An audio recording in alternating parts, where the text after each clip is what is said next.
Hi kids, time to start chapter 14, partial derivatives. Pretty cool, huh? Sounds really interesting, I hope. This first lesson really isn't going to have anything to do with derivatives though, partial or whole derivatives. So first we're just going to set things up by talking about functions in several variables. So this is all fancy here, right? I don't need to read it to you, but I just want you to see and recognize some of the notation here, especially right here, f of x, y, right? You are used to functions in one variable where you have, for instance, f of x is equal to 4x squared, right? That's your normal mode.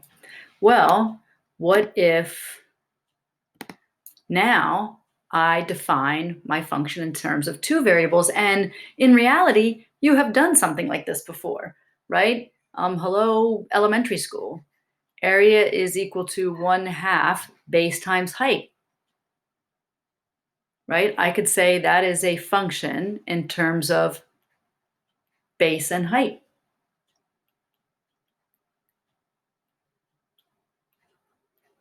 Right? I just have two variables. So we want to talk about the domain set and the range set, right? And you're going to be responsible for picturing them, describing them, sketching them, but nothing too crazy. Now, oftentimes, if a function is defined in terms of two variables, we use the variable z here to say z is equal to my two variable function. And we kind of think about that as our domain being in 2D, and then our surface, right? Think of this as a surface up in the z-plane. Okay, and our variables x, y are independent and z is dependent.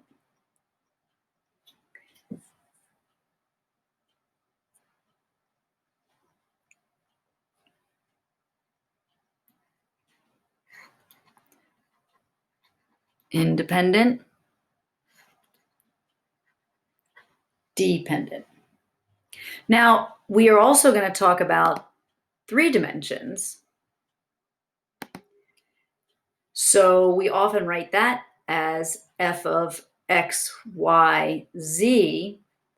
And weirdly enough, instead of calling that like w, like I could say, well, w is equal to f of x, y, z. But the tradition is to just call this one f when you're in 3D, or g, or whatever this letter is. I don't know why. I mean, because it's a little bit more difficult to picture going up to another dimension, right? All right. So again, we're going to talk about the domain of the functions, and they're in ordered pairs such that we can substitute back into the function and get a real number. We still are being restricted to the real numbers. So for example, here's my function. I'll call it z in 2 variables, x plus y. So some things that I could ask you? Well, I could just ask you to plug and chug, right? I'll call that z is equal to x plus y and evaluate that at f of 1, 1. Well, hello, right? That ain't no big thing. That literally is just recognizing the x and y, and that is the square root of 1 plus 1, and that is the square root of 2. And I could ask you that tons and tons of times. But I want you to find and sketch the domain of f. Sketch the domain. So when you look at this expression, what's the deal with the domain? You recognize you have a domain issue right away, right? What is under the radical, x plus y, must be greater than or equal to, right? 0. Well, what does that look like? Everywhere y is greater than or equal to negative x. Well, you've been sketching that for a long time, haven't you? Right? Hello, Algebra 1. There is a two-dimensional graph sketch of the domain. Everything on that red line and then shaded above it. Those are all the ordered pairs I can put into this function and get a real value out. So for instance, 1, 1 is within the green domain region, right? Which means I can put 1, 1 into my function and get for z a real number back.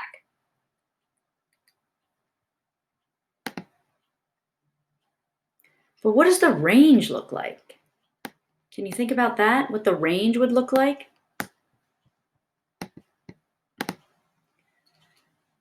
So the range would be, what do I get back out of these things, right? So when I think about a range, well, let's think about the smallest and largest.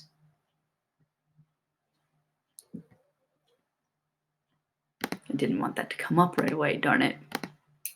So thinking about the range, think about a minimum. When I asked to sketch the domain, right, I looked at what was under here and said, what can I put in? Well, now I want to think about, what can I get out? What do I get out of this?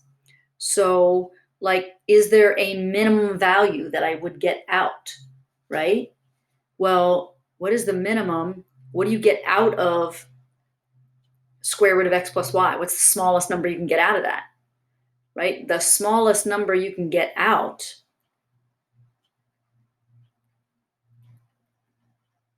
of here is 0, right? Whatever numbers you take from here, the smallest number you can get out is 0. What about a maximum?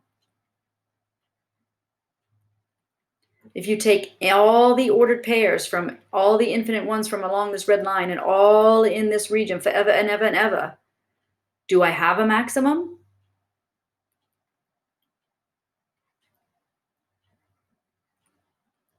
Largest number to come out of here, right? No, I just keep going toward, right? I just keep going. So what does that look like? This is when I wanted this picture to come up.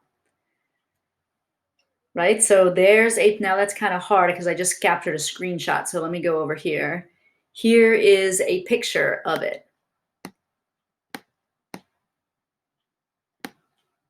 Right? Can you see the line y equals x there? I'm sorry, y equals negative x there on the 2D. Right? There's the domain. There's that 2D picture of the domain. And then all the z values, like at when x is 1 and y is 1, up here, oops, sorry, is the square root of 2 up in z space, right? Up the height. Z is that height up there. So look at all that I get, right? Can you see the square rootiness happening? Kind of cool, right? So these are some things that I could ask you to do. Here's another one. This time I'm giving you a function f of xy is equal, also has a radical in it. Notice there's no x though in example 2. I renamed f of xyz. This is kind of, think about the z space is kind of where like the result of this domain is going to float. So things I could ask you, plug and chug.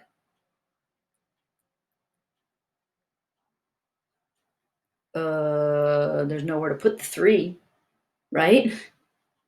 I just have to, x doesn't matter what x is. This shape only depends upon the y.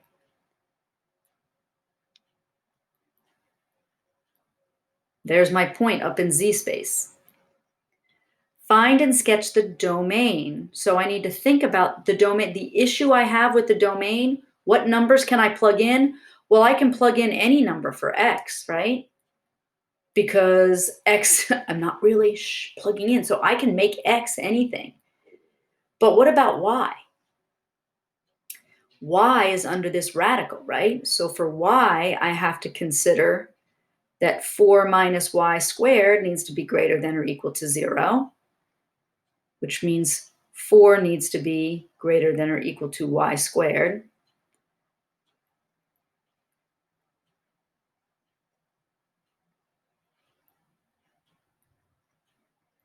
So y has to be greater than or has to be right between and 2. Right? So I can use any x, and y has to be between -2 and 2. Can you see what that would look like? Picture what that would look like?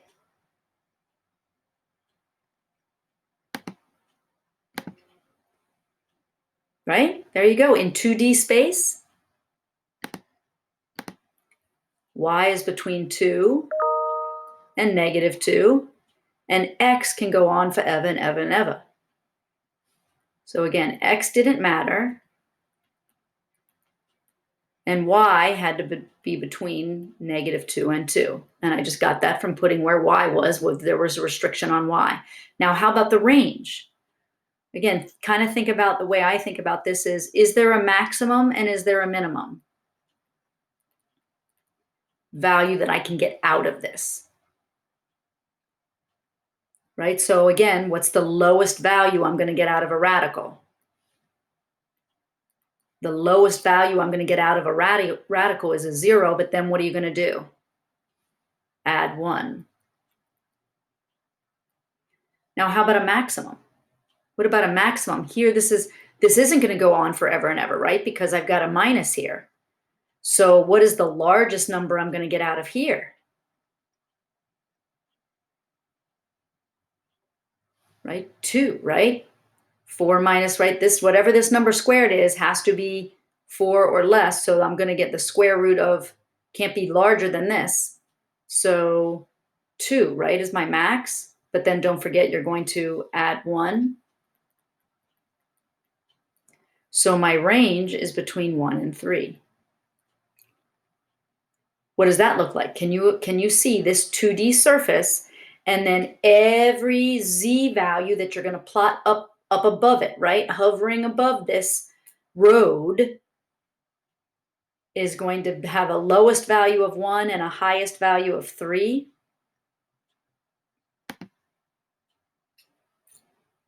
Right? Semicircle. And do you remember that from calculus when I was talking, right? This shape in 2D, right? If I gave you, do you remember that from calculus? We often worked with that shape. And I said, well, what is, if y is equal to the square root of 4 minus x squared? You were supposed to recognize that from out, right? Square both sides. And that's x squared plus y squared is equal to 4. But since it's only the positive radical, it's the top half, right? Do you see that shape there? Oops, sorry. Didn't want to go there. I was just going to add that here.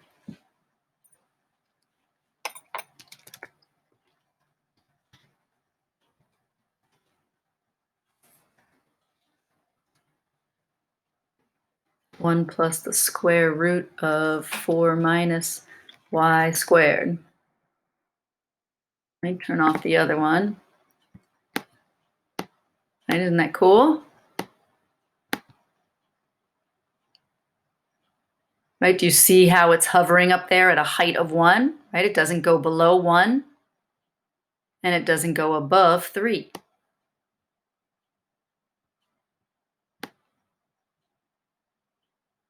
But it goes on forever and ever in the x direction. Cool, right? So taking the domain in 2 space, using the function to operate to get up here in what I call z space, right? And what shape I get.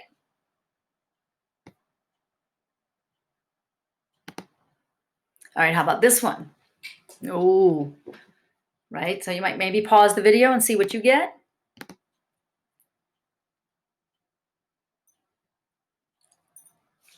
right? Just plugging and chugging. Notice that at this time, my restriction is an ln situation, right? So plugging in 0, 0, I'm just going to get ln of what?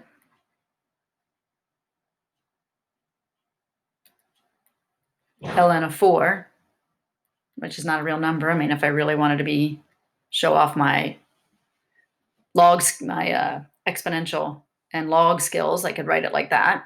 Doesn't matter. Ln of 4, the exponent that turns e into 4, a little bit bigger than 1, right? Find and sketch the domain. So the domain, for the domain, I need to worry about this, right?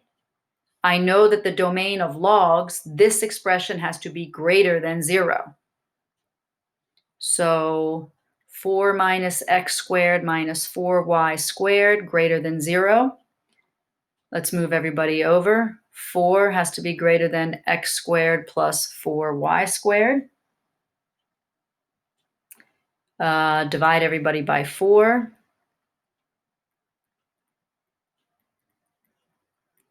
And hello, AAF or pre-cal or whatever, you're supposed to know what that shape is, right? That's an ellipse.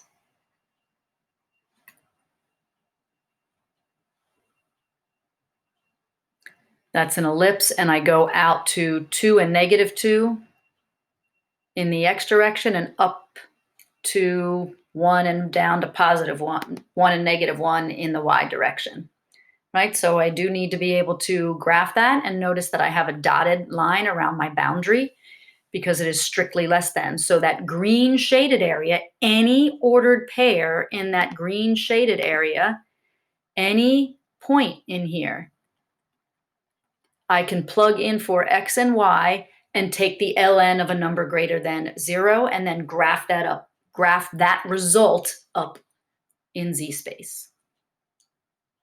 Now the range of this one was a little bit tricky, and I kind of cheated and used, right? I mean, you can kind of think about it, right? If I think about, again, what is the maximum I can get out of this? What is the minimum I can get out of this, if any? So I say to myself, self ln of allowable values in here, right? So what was I allowed to put in for? So I plugged in, I notice here, what am I allowed to plug in for x? Between negative 3 and 3, right? So I used my calculator and I plugged in values like, in for x, I plugged in like negative 2.9999. And then I plugged in 2.9999 to find the max. Oh, so I said, I'm doing the max. And then for y, I plugged in 1.999999. And then for the minimum, for x and y, I did negative 2.999 and negative 1.99999. And if you do that, you will see, so I would not, of course, expect you to graph this on your own, but you will see that this goes between negative 1 and 4. I would not expect you to do that without a calculator. So here's what that one looks like. Can you kind of see the LN shape there, though? And again, I've left the links on the PowerPoint in case you want to manipulate with them yourself. I think this is example 3. Is that what I was doing? Yeah, example 3. So here we go. Right, so notice that it goes, whoops, did I have it backwards? The max is ln 4, silly, not 4. The max is ln of 4.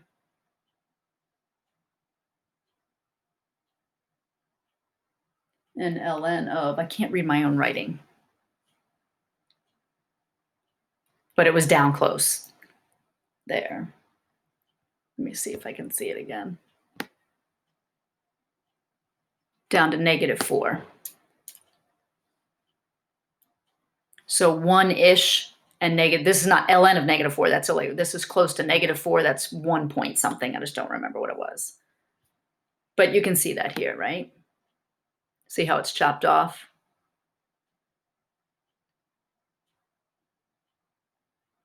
Kind of cool. Oh, look at it spin.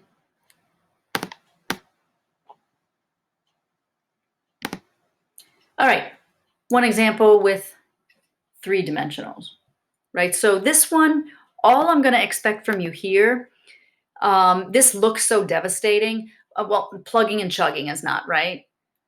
That is 1 times 4 times 3 times the square root of 10 minus 1 minus 2 minus 3. So this ended up to be 12 times the square root of 2. I'm sorry, times the square root of 4, which is 2. So I got 12 times 2, which is 24. Fine. Find and sketch the domain. Well, again, for the domain, what I'm worried about is here, right? What's going to restrict my domain?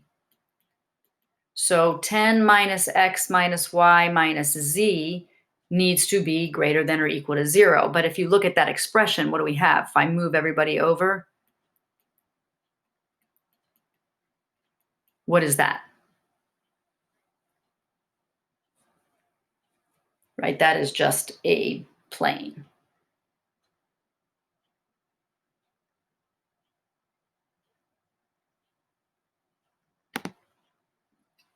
So, and to graph a plane, to graph that domain, just use your intercepts, right? That plane has, I would actually only need you to do this. I mean, I showed it with GeoGebra, but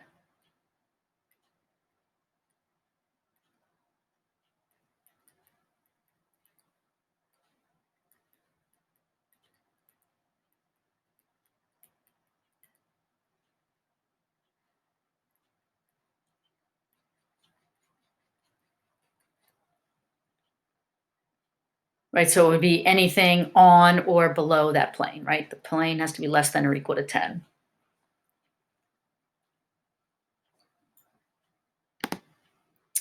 All right, now we're going to need some of our skills from chapter 12, which is why I had you draw some stuff, right? Draw those things for our project.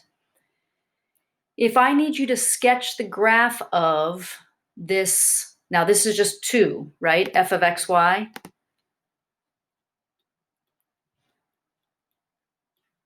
Use intercepts like I just showed you with the 3 dimensions in that plane. Use intercepts and traces is a good hint to do that. And this one shouldn't be too bad. And we're going to use this example in another problem. So if I asked you, right, what are my intercepts? Make x 0.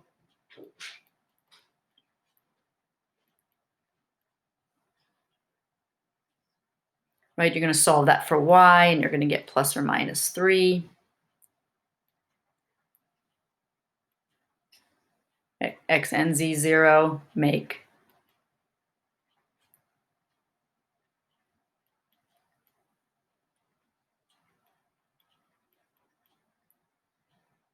right? So this is the top half of a sphere, right? And I hope you could see that kind of like what I did for if I square both sides.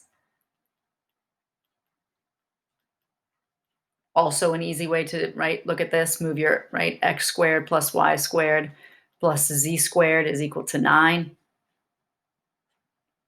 Right, that's not a bad one. And I can sketch that even without GeoGebra. Not well, but no judging.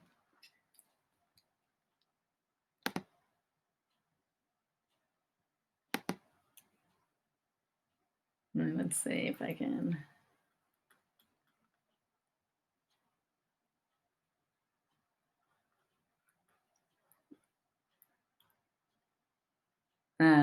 You get the picture, sort of. Right, well, what if I asked you to do this one? What if I said z was equal to 2x squared plus 2y squared minus 4, right? If I make z and y equal to 0,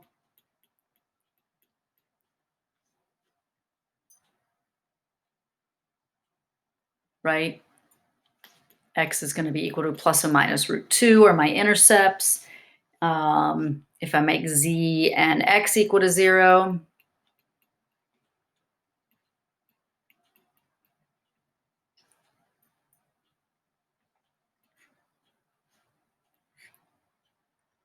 and of course, when it goes to the back too. This is going to be, right, I hope you can see, right, these are the parabolas, right? This is kind of like your paraboloid.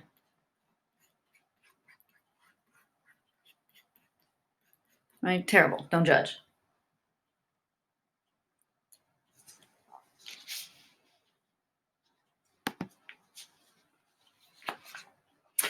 All right, level curves and contour plots is something, again, expect that this might be on something that you're going to do for a project on your own, right? There's an artistic component to this, not necessarily heavily quizzed or test, especially with a lot of things that we have going on in this unit.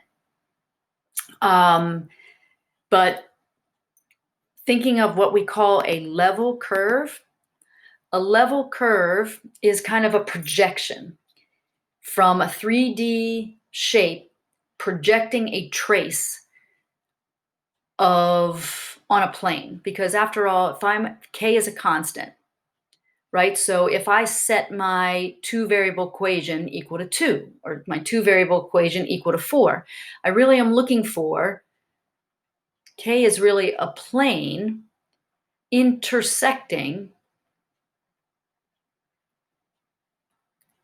my shape up there in 3 space.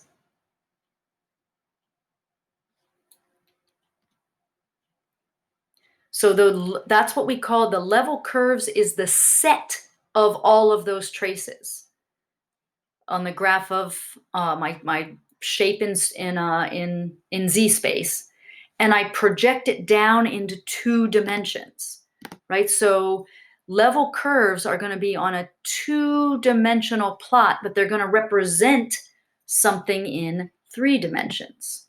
Oops, sorry, I didn't want to do that yet. So for example, let's suppose my 2-variable function, 2-variable graph, I should say, is Z is very simple, x squared plus y squared. Okay, that is a paraboloid.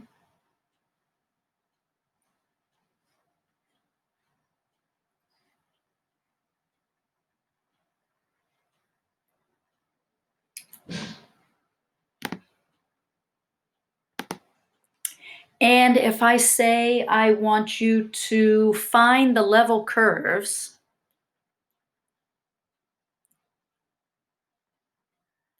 when K, which is my level of the plane, when K is equal to 1 or K is equal to 4 or so on, what I want is, I'm replacing Z with K. So I am taking Z and I'm saying if Z is equal to 1, right? K, I'm just using K because it's a constant. Really, I'm talking about replacing Z with 1.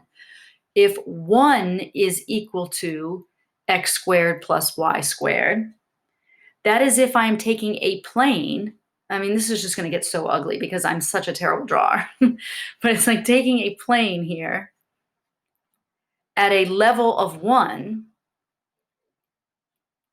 My constant Z is equal to 1, so I'm just going to call it K, right? And what's the trace on that plane?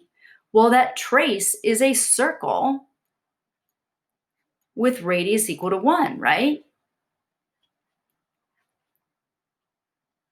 Well, what if I make K equal to 4? What is that trace?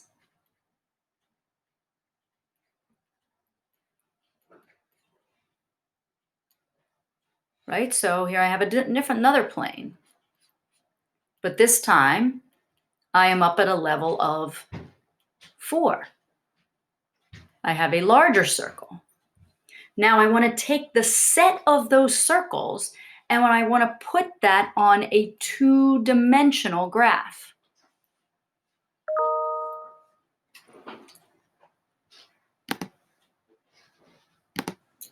So a circle with a radius of 1, a circle with a radius of 2, and I think you can project what would happen. K is equal to 1, K is equal to 2, K is equal to 4, right? If I kept going up and up, if I made K is equal to 9,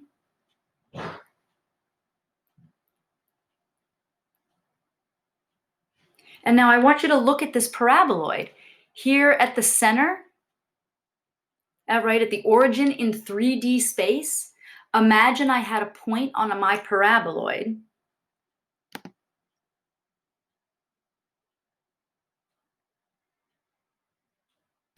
Imagine I had a point on my paraboloid way up here, right? As I move away from the origin, this point is way up here. As I start to come back to the origin, right? Do you see I would be sliding somewhere along along this paraboloid, getting closer and closer, right? As I came down, and look at what K values are doing. As I'm close to the origin in 2 dimensions, right? K is very small. On my 3D shape is very small. As K increases, I would be going up this surface, up my 3D surface. So larger values of K indicate higher contours, right? Kind of cool. So imagine, let's do this one now. So example 5 continued, right? Here's that hemisphere looking thing. And we found the range was 0 to 3, right? Oh, did I ask you for the range back there? Did we do that? Did I finish that part? No, I never asked you for the domain and range. Well, I will tell you the domain, right? Here's our domain and range. So I gave you the range of 0 to 3. Choose any K in the range and set it equal to Z. And you are going to be giving me level curves. So what happens when, notice that what I did was pick integers. I could pick anything, but I picked the integers 0, 1, 2, and 3. And then I was going to and then I did some math with that, right? So squared both sides.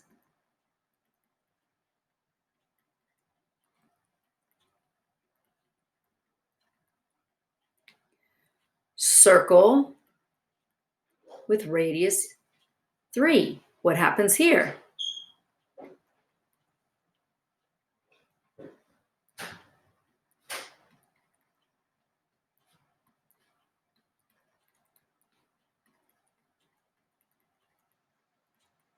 Circle with radius root 8.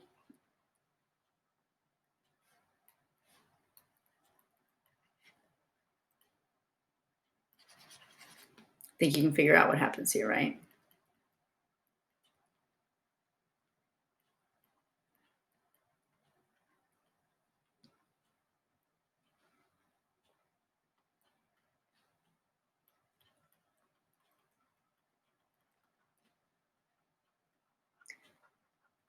I always kind of hated this name, Degenerate Circle, right? It's a circle with radius of 0 or a point, right? So what does that mean for, so there, what I have found for, what I have given you, here's a set of level curves.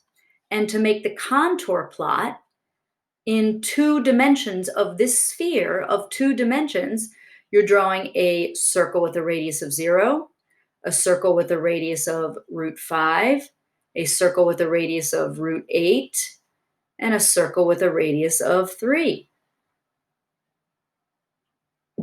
Right? Now mine is pretty sketchy, ha ha ha, pun intended. But notice, right, what you're doing is, again, thinking about those level planes cutting through that hemisphere. As I'm waiting for the page to load here. Come on. and then kind of looking from the top, right? So if I look from the top of that hemisphere, there's my circle with the widest radius that I have. And then the center right there, represented by looking straight down at the z-axis, is my degenerate circle. So of course I can draw a bunch of concentric circles in here, but the contour plot allows us to also look at a 2D version and be able to kind of extrapolate the height as I go along. So again, imagine being here at the origin. When I'm at, right, the origin, I have the largest radius. As I move up this hemisphere, move up a point on this hemisphere, right, the level, the K value would be smaller, right? K is equal to 0. K is equal to 1. K is equal to 2. K is equal to 3. Right? So as K from the origin, right? K is 3. What did that represent?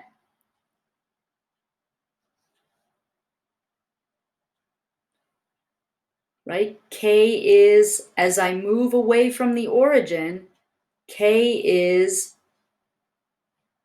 decreasing.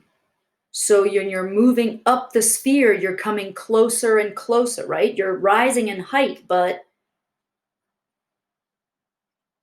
you're coming, right? So you're starting out here at a 3 when you're close to the origin. As you rise up the surface, right, you're kind of coming to a point as you rise in height.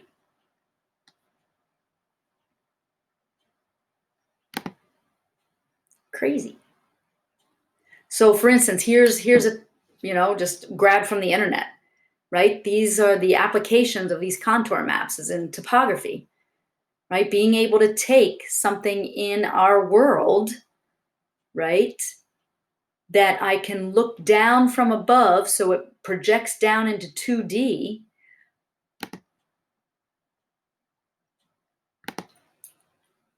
But with these values, these K values, the planes that are crossing through, I can picture the height from here. So if I was to say, well, what about this point here? At about what elevation is that? Well, it's probably 29. It's probably somewhere at this elevation, right? On Able Hill. But what about if I put a point here? Somewhere on Baker Hill, I'm at a level, I'm at an elevation of like 15, maybe.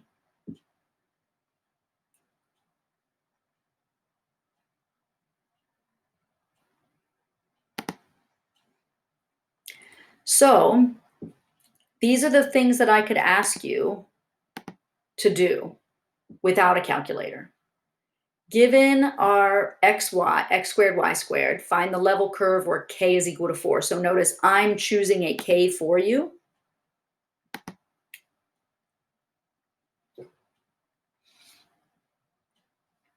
And I'm just going to,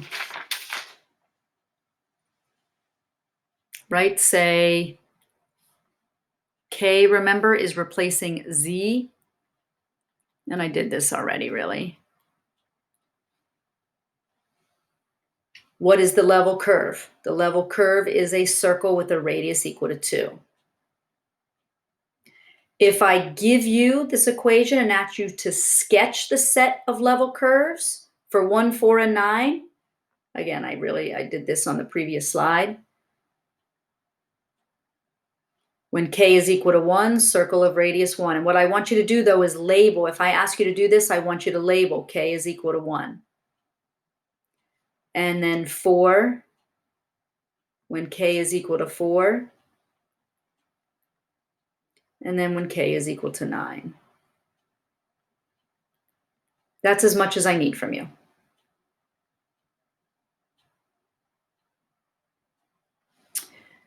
Now here, what if I asked you to, what about this one? Sketch the contour plot for this one, a different one. So if I asked you where k is equal to, and I meant 4, this just didn't copy well. I meant plus or minus 4 and 0.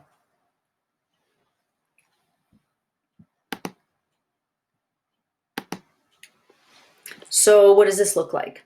So if I put 0 in here, that's the first one. Right, what is this? Right, well, I can get y by itself here, can I?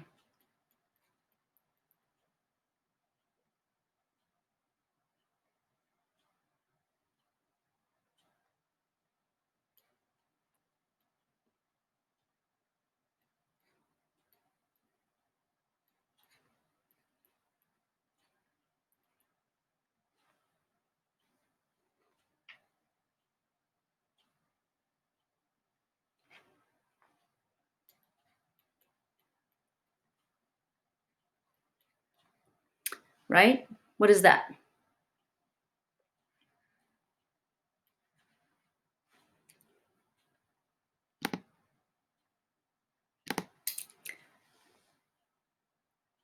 Well, that is just a line with a slope of a half and a line of slope with negative a half. Right? So check.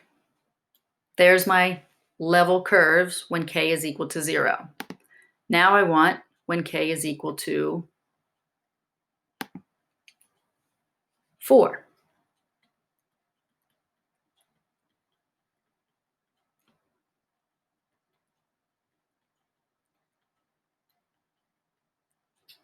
Right, and you do need to recognize that from prerequisite classes, right? Anyone?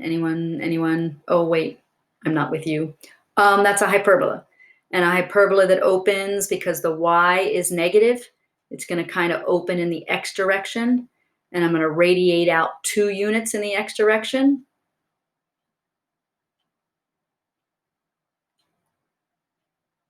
And it's going to kind of look like this.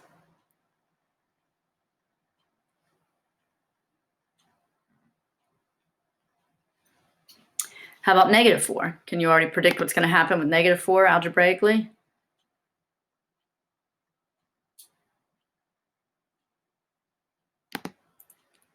Right, with negative 4,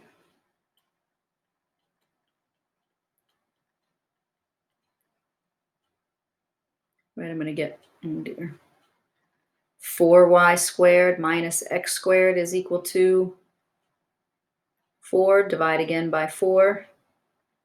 So I'm going to get 1.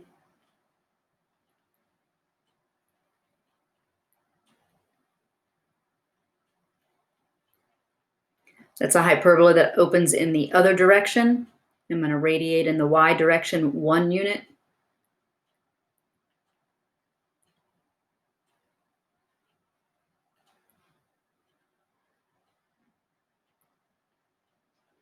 That's all I would ask of you. You know, on any kind of an assessment that where you have time, where you're timed, right? The most I would write these two, right? What is it? Name it, describe it, sketch it, and I would choose a couple values of k for you. But can you picture what that one would be? That contour plot, if you can picture extrapolating when, right, as you chose different values of k? Yeah, that's this from, it's one of those shapes from unit 12. It's the hyperbolic paraboloid or the saddle.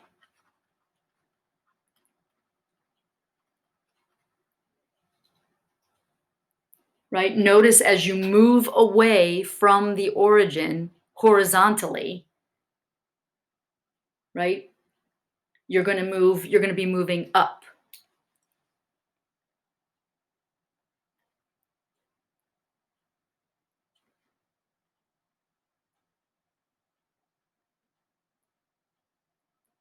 right? It's increasing. K is right, so you're going to be moving up your surface and growing. Whereas if you move vertically, right, move vertically, K starts at 0, is going down to -4, right? So you're going down and away from the origin, right? Kind of crazy. Ah, there's where it was. Sorry, excuse me, because I copy and pasted my screens not well. All right, so I kind of already talked about using a contour map to approximate a place, right? So if I give you, so this one we already did. I just didn't realize that I had copied it over twice.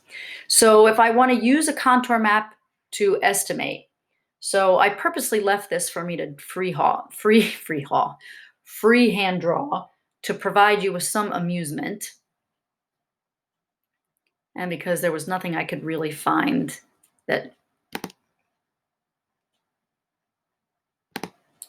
a picture that I could capture to do what I wanted.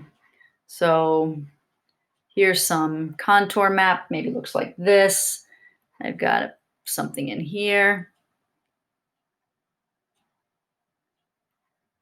And maybe even something there. I know. And let's say I say that this is K is equal to 50. Maybe that's 30. Maybe that's 20. And maybe that's 10. If I asked you to approximate f of 2, 3, what I'm asking you to do is tell me basically what's K? What do you approximate K to be? So 2, 3. Don't tell me 50, right? At what? Oops.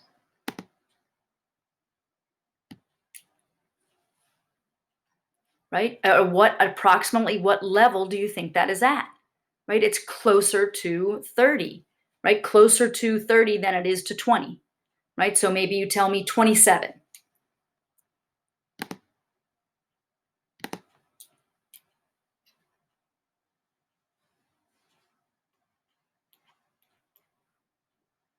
Right? Or maybe what if I asked you about the point 2, 1?